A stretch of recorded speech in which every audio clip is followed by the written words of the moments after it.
Magandang umaga po sa atin lahat. Andun po si Professor Tondon Contreras sa isa na edisyon ng Usapang Politika dito sa Facebook Live para sa mga friends ko at para doon naman sa mga followers ko dito at sa mga subscriber ko sa YouTube na syempre kayo po ay Team Replay pero kayo po laging nagpapasalamat ako sa inyo kasi the bulk of those who are watching this program are basically mga nasa Team Abangers. Araw po ngayon ng Miyerkules at muli bago tayo magsimula, gusto ko na munang hinginan sa inyo ang inyong pagdarasal at simpatya at kung makatulong man tayo sa abot ng ating makakaya sa mga nasalanta ng lindol sa Mindanao. Grabe ang nangyayari doon. Huwag na natin pong haluan ng politika ang nangyayari sa Mindanao. Huwag nating hanapin kung sino ang wala. At pwede ba wag na nating hatiin ang ating bansa sa usaping ito? Nagkaisa tayo sa pagdamay sa mga taga Mindanao. Huwag na nating politikahin ito. At hindi ito politika. Ang equalizer po sa buhay natin ay kapag may trahedya. Walang pinipili yan. Walang relihiyon na pinipili yan. Sapagkat meron tayong narinig na merong mga nagpo-post na si ganito, yung kanilang simbahan ay hindi nasira. May mga ganong klase. Kalimutan na po natin. Huwag po tayo maghati-hati. Huwag nating patulan ang mga gustong gamitin ito sa pamumulitika at huwag na nating hanapin pa yung mga wala. May mga dahilan. Lahat tayo dapat ay tumutulong magkaisa. Sa mga itong usapin, hindi na dapat tayo naghahati. Mahiya naman tayo sa ating mga sarili. Anyway, ang pag-usapan natin sa araw na ito ay tungkol sa ito nga, malapit na ang July 6, na kung saan magsisimula ng impeachment trial ni Sara Duterte pero nagkakagulo pa rin sa Senado. So ano daw ang mangyayari? Lagi kasi tayo dapat nag-exist sa premise na meron tayong Senado sa ngayon. It might be divided, but basically we have a leader. And the leader is Senate President Pro Tempore Sherwin Gatchalian. Kasi paulit-ulit kong sasabihin ang kanya pong assumption bilang isang acting Senate President at dahil siya ay Senate President Pro Tempore ay may basbas ng mayorya ng Senado. Mayorya sapagat meron na po tayong naunang ruling na naipaliwanag na ng maraming beses, yung Avellino versus Cuenco, na kung saan ang bilang sa quorum para magkaroon ng business ay yung mga senador na kayang puwersahin ng Senado na paaten.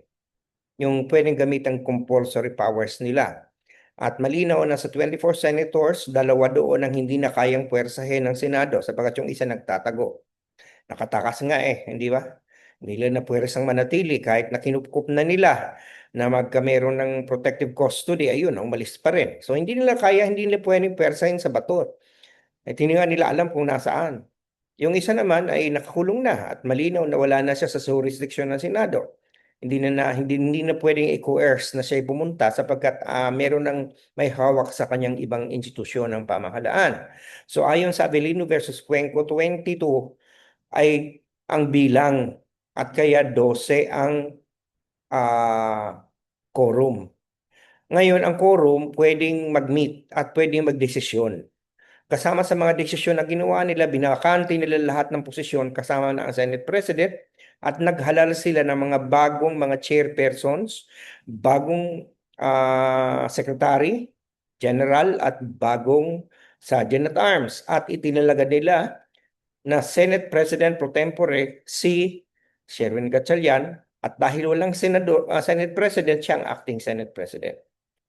Bakit hindi nakapaghalal ng Senate President? Sapagkat nakalagay din sa saligang batas, bagamat tahimik pagdating sa pag-elect ng ibang opisyal, malinaw na nilagay na ang Senate President ay dapat majority of all members, meaning 13.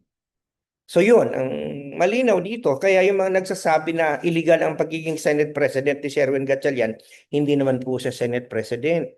Siya po ay acting lang. Ngayon, kung sinasabing hindi legal ang kanyang pagiging acting ay hindi po totoo yan sapagkat siya po ay halal na Senate President pro tempore at may basbas ng Senado meeting in quorum with 12 members na siya ay gawing acting. So, yun po ang malinaw dito. Wala po tayong Senate President. Pag sinasabi po ni Alan Peter Cayetano na siya po ay Senate President pa rin, hindi na po siya Senate President. Pero wala pa rin pong Senate President sa ngayon. Itong kaguluhan na to, maaaring matapos ito sa dalawang paraan eh. Una, pwedeng matapos so kapag mayroon ng 13, kunyari may lumipat, hindi natin alam. Pag mayroon ng pang-13 at binasbasa na, talagang si Sharon Gatchalian ang Senate President, tapos ang boxing. Ang isang paraan dito, yung ayaw ko kung bakit ingay na ingay itong si Alan Peter Cayetano, pati ang kanyang kapatid sa PIA at si Loren. Tahimik yun sa IMEA, tahimik ang mga bilyar. Si Marcoleta bilang tumahimik din eh, di ba? Hindi natin nababalitaan kung anong sinasabi. At maging itong si Bongo, di ba? Tahimik din siya. Oh. Kasi ang natitira na sa kanila yun eh. Si Alan Peter, si Pia, si Loren, si Robin, si Bongo, yung magkapatid na bilyar.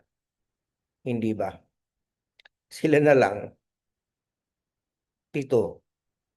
Oo nga, ano. Tsaka si Joel Villanueva, 8. Di ba? Sino pa ba yung dalawa? Basta, basta ang, basta ano eh, wala kang mahirinig na sa kanila ngayon. Di ba? Itong maingay na sa Alan Peter, di sana ang gawin niya pumunta sa Korte Suprema para mapamadesisyonan na eh. Takot naman siya pupunta dahil alam niya na may tulog siya sa gawa na may presidents. At ang isa pang presidents dito, maliban sa Avellino versus Cuenco, paulit-ulit natin na pinapaliwanag. 6 na beses silang nag-meeting before, na 12 lang sila.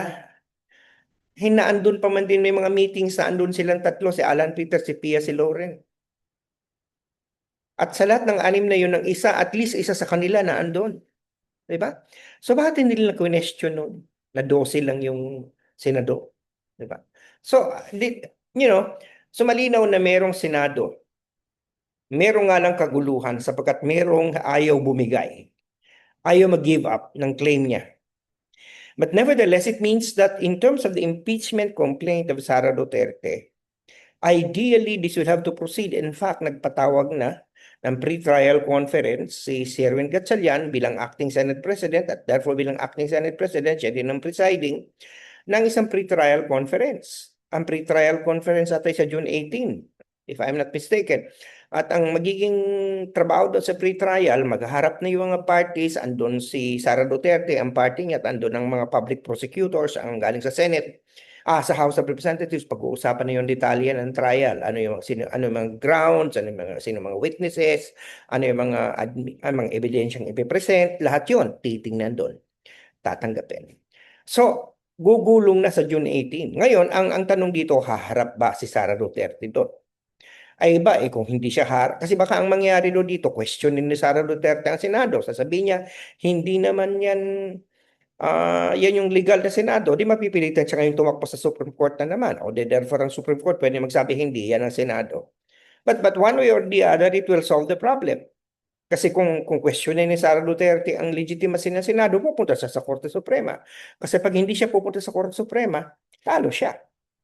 So pupunta. So therefore, magkakaroon pa rin ng pagkakataon ng Korte Suprema na magdesisyon na ito'y legitimate o hindi. One way or the other, meron tayong solusyon dito. So tutuloy pa rin yung impeachment complaint na yan. Kasi kung hindi aalma ang kampo ni Sara Duterte at tatanggapin nila na si Sherwin Gatchalian at ang majority ang korte, and therefore fine. Solve na ang problema. Pero kung tatakbo sila sa Korte Suprema, may pipilitan ng Korte Suprema mag-rule. In which case, masosolve din ang problema. One way or the other, pero ako kampante ako, nakakatigan ng Korte Suprema ang Gatchalian in leadership. Kasi malinaw It's so clear. At ang Senado at ang Korte Suprema sa tingin ko hindi manggugulo sa ngayon na babaguhin ng jurisprudence. Masyado na magulo ang bansa para guluhin pa nila uli. Hindi ba? At ang Korte Suprema usually nagre-restrain yan kapag ang issue ay internal sa Senado. Diba? Maliban sa kung may constitutionality, which is issue nga dito sa interpretation. Pero klaro naman kasi na ang nakalagay lang talaga 13 votes for the Senate President. but a quorum is not even mentioned in the Constitution. It's just a majority of all members na na-interpret sa Avellino and Cuenco na members to whom the Senate can exercise its compulsory and coercive powers, which ayon nga, hindi pwedeng kasama ang nagtatago at ang nakakulong. Hindi ba? At meron na silang president na 6 na beses na sila nag-meeting na 12 ang kanilang majority. So therefore, open shot case. So I think yung mga nababahala na baka daw ito another delaying tactic, pwede. Kasi tatakbo na naman si Sara Duterte sa Korte Suprema. Pero one way or the other, matutuloy pa rin na impeachment niya. Hindi yan pwedeng matigil dahil ang Senado andyan.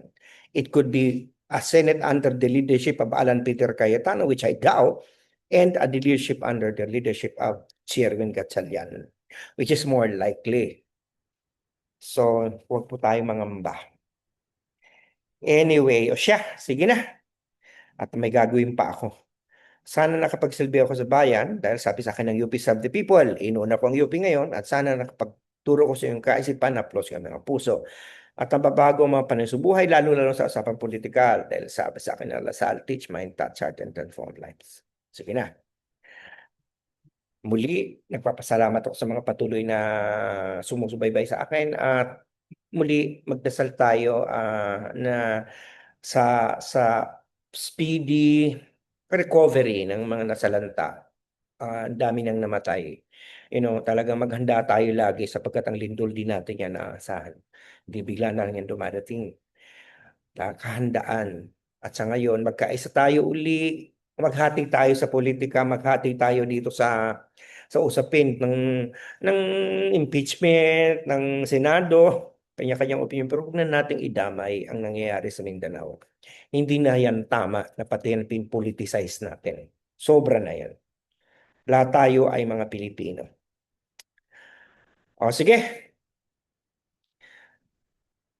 sa Biyernes po tayo magkita-kita. Sa Biyernes parang mukhang maliliit na naman ako mag-usapang politika. May lakad ako na maaga. But anyway, pinapangako ko sa inyo, magkikita one way or the other. Sige. At bukas may abangan na naman tayo. Baka may hearing na naman daw ang kampo ni Alan Peter Cayetano sa Blue Ribbon Committee version nila. Lagi kong sinasabi, UP naming mahal, Animo Lasal, magandang umaga, magandang tanghali, magandang hapon, magandang gabi. Saan man kayo naroon sa mundo, lalo na sa mga team replay. Bye for now. Take care always, stay healthy.